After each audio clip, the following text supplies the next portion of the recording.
Hi everyone. सो आपने समझ लिया what is futures, what is going long, what is going short, everything you have understood. Eventually it comes down to the fact कि आपको करना क्या है उससे। आपको क्या करना है उससे? ट्रेड करना है। कैसे ट्रेड करना है?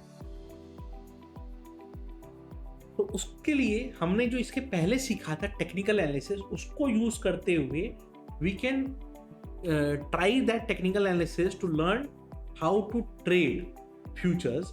एंड अगर टेक्निकल एनालिसिस का हमारा सारा पैरामीटर्स विद डबल कंफर्मेशन, देखिए सिंगल कंफर्मेशन में if you enter a trade, possibility of winning और लूजिंग इज 1:1, राइट।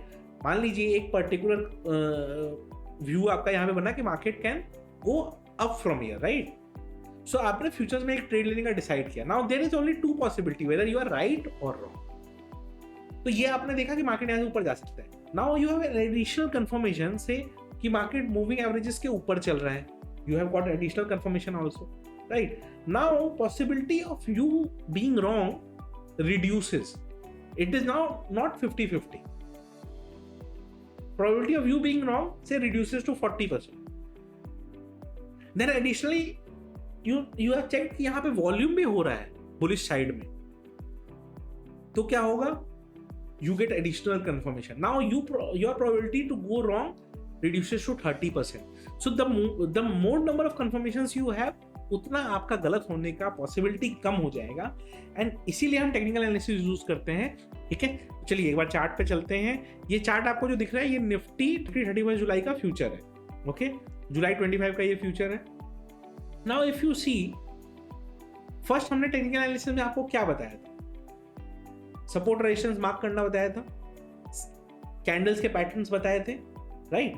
नाउ आपको मैंने जो फर्स्ट कैंडल जो प्रॉपर्ली एक्सप्लेन किया था वो क्या एक्सप्लेन किया था? वो एक्सप्लेन किया था माराबुजू कैंडल, राइट। अब आप नोटिस करो ये इतना बड़ा कैंडल जो बना विदाउट एनी विक, ये क्या है? Classic case of marubozu candle. Now marubozu candle का क्या मतलब था कि market will give you follow up, right. From here market has it gone up? Yes, it has gone up. Has it gone up significantly? No. Can it go up further? आप notice करो यहाँ पे market ये 5-6 candle से hurdles create कर रहा है, right. On the next day if market breaks above this level, तो जो हमने सपोर्ट रेजिस्टेंस मार्क करा था, currently what is the resistance zone? This is the resistance zone, ठीक है। अब यहाँ पे हमने क्या देखा? ये हम लोग का रेजिस्टेंस जोन, ओके। तो हमने टेक्स्ट लिया, यहां डाल दिया, okay. If market starts trading above resistance, what is your possible judgement that you have to take? You can go long in the market, right. आप यहां पे बुलिश ट्रेड एंटर कर सकते हैं अगर मार्केट रेजिस्टेंस के ऊपर ट्रेड करने लगा तो, ठीक है। बिकॉज एक माराबुजू कैंडल है, means you have much bullish positions. Then resistance के पास आया हुआ है, रेजिस्टेंस के ऊपर अगर ब्रेक करता है, and even if you are holding your position, क्या आपका एसएल ट्रिगर हुआ है? नहीं हुआ है। माराबुजू कैंडल के मैंने क्या बताया था? Since it is a very big candle, what you can do is you can keep your SL somewhere in the mid line of this, ठीक है। अभी क्या होगा?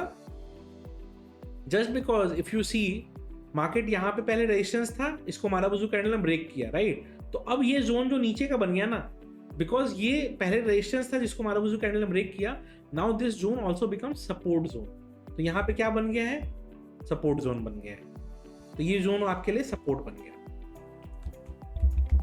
Now market can do three things at this point of time.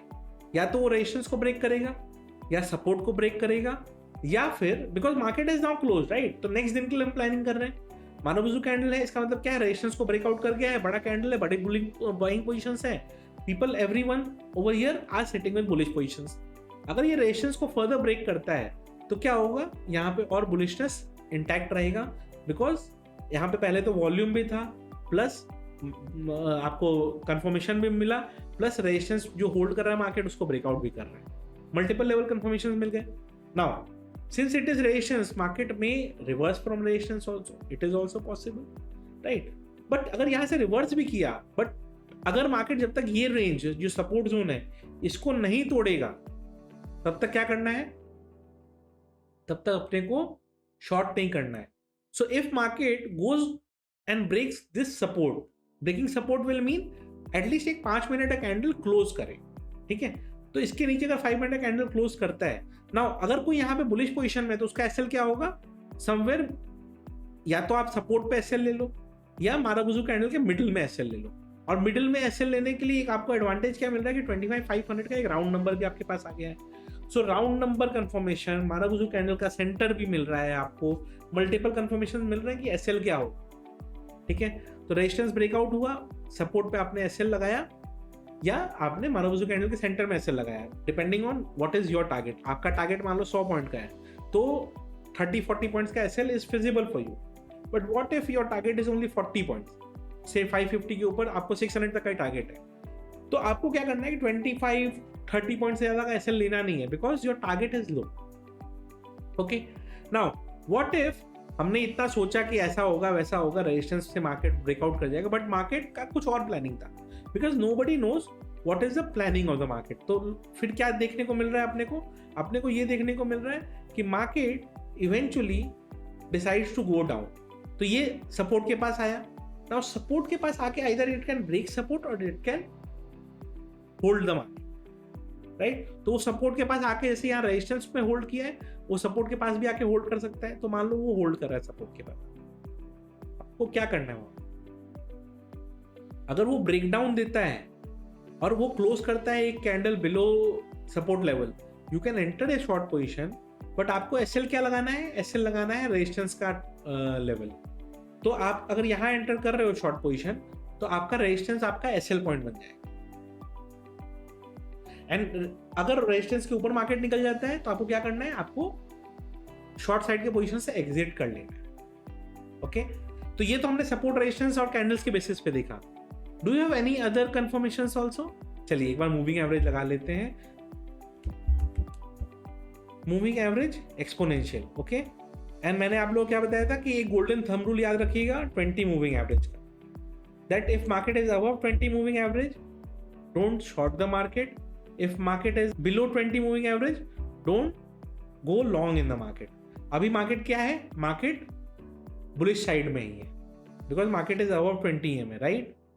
तो market अगर 20 EMA के ऊपर है, तो हमको क्या करना है, हमको मार्केट 20 EMA के ऊपर है तो शॉर्ट नहीं करना है. ठीक है, एंड मार्केट अगर 20 EMA के ऊपर है, ठीक है, एंड रेजिस्टेंस के पास है और रेजिस्टेंस को ब्रेक करता है, तो then we have another confirmation कि यस, जो हमने बुलिश ट्रेंड सोचा था वो कंटिन्यू होगा. But if market is coming down, वो सपोर्ट तो तोड़ेगा ही, 20 मूविंग एवरेज भी तोड़ देगा ना, तो यू गेट डबल कंफर्मेशन कि आप शॉर्ट जा सकते हो. ठीक है, तो आपको एडिशनल वैलिडेशन चेक करने होंगे. एडिशनल वैलिडेशन अगर मिल गया, your trading judgement improves, your trading pattern, your trading calculation improves. Say for example, यहां पे आप देखो 20 मूविंग एवरेज के नीचे प्राइस आया, मार्केट उसके बाद वहां से अच्छा खासा फॉल दिया है, right. So if somebody was short in futures, उसका क्या होगा, ठीक ठाक रिवॉर्ड आने का चांसेस बन जाएगा, right, because he is short on futures. Similarly यहां पे अगर आप नोटिस करो कि कोई यहां पे 20 मूविंग एवरेज के ऊपर लॉन्ग गया है, तो क्या होगा, आपको एक कंफर्मेशन मिल गया कि ओके ठीक है, मार्केट यहां से ऊपर जा सकता है. बट कल आपको याद होगा मैंने एक स्पिनिंग टॉप पैटर्न आपको बताया था. यहां पे देखिए क्लासिक स्पिनिंग टॉप पैटर्न बना, या जिसको हम लोगों ने इवनिंग स्टार पैटर्न भी बोला था. देखिए इतना बड़ा कैंडल बना, एक छोटा सा रेड कैंडल बना इवनिंग स्टार का, एंड उसके बाद अगेन एक बड़ा डीप रेड कैंडल बन गया. Complete evening star pattern combine हुआ, पूरा बियरिश ट्रेंड चालू हो गया, राइट. सो अकॉर्डिंगली आपको प्लान करना होता है, and this keeps on happening throughout the day. You just have to figure out, plan and decide. ठीक है, in the next chapter we will talk about what is open interest. Open interest traders को क्या बताता है, futures pricing and open interest का क्या significance है, open interest, OI and futures pricing का कॉम्बिनेशन करके हम डायरेक्शन का सेंटिमेंट को कैसे समझ सकते हैं, and what is the conclusion of how to decide open interest based trading.